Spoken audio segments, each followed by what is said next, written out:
کون سے 2 لوگوں کی جنازے کی نماز واجب نہیں ہے؟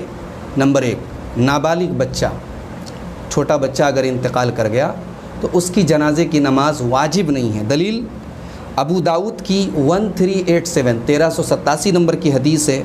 اما عائشہ رضی اللہ تعالیٰ عنہ کہتی ہیں مات ابراہیم ابن النبی صلی اللہ علیہ وسلم، اللہ کے نبی صلی اللہ علیہ وسلم کے بیٹے ابراہیم کا انتقال ہوا، وہ ابن 18 شہرن، 18 مہینے کے وہ تھے۔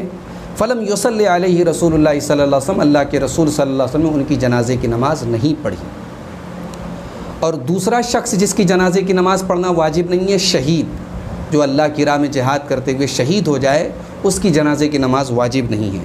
حضرت انس کہتے ہیں کہ شہدائے احد کو نہ تو غسل دیا گیا اور وہ جس حال میں شہید ہوئے اسی حال میں ان کو دفنایا گیا، ولم یصلی علیہم، اور ان کے اوپر جنازے کی نماز بھی نہیں پڑھی گئی۔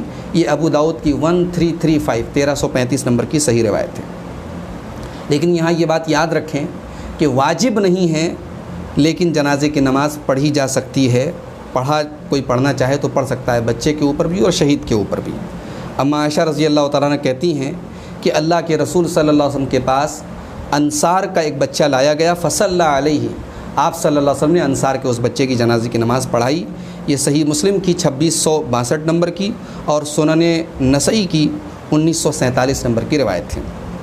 اسی طریقے سے ایک اعرابی کا واقعہ ہے کہ اللہ کے نبی صلی اللہ علیہ وسلم کے پاس ایک اعرابی آیا اور اس نے اللہ کی راہ میں شہادت کی خواہش ظاہر کی، اور پھر ایک جنگ میں وہ شریک ہوا، اور جب وہ شہید ہو کر کے لایا گیا تو اللہ کے نبی صلی اللہ علیہ وسلم نے اپنا کرتا دے کر کے اس میں ان کو کفنایا، اور پھر آپ نے ان کی جنازے کی نماز پڑھائی۔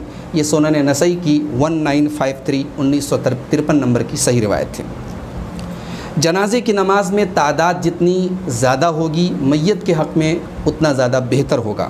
اللہ کے پیارے نبی فرماتے ہیں، صحیح مسلم کی 947 نمبر کی حدیث ہے، 947 نمبر کی حدیث آپ نے فرمایا ما من میت تصلی علیہ امۃ من المسلمین، جس میت کے اوپر مسلمانوں کی ایک جماعت نماز جنازہ پڑھے، یبلغون مئۃ، جن کی تعداد 100 کے قریب ہو، کلہم یشفعون لہ، اور وہ سب کے سب اس کے لیے شفاعت کریں، یعنی جنازے کی نماز میں ظاہر سی بات ہے کہ مغفرت کی دعا کرتے ہیں جو ایک قسم کی شفاعت ہے، تو اللہ کے رسول فرماتے ہیں الا شفعوا فیہ، تو ان سب کی شفاعت قبول کی جائے گی، اللہ تعالیٰ قبول کرے گا۔ تو اس حدیث میں 100 کی تعداد ہے، اور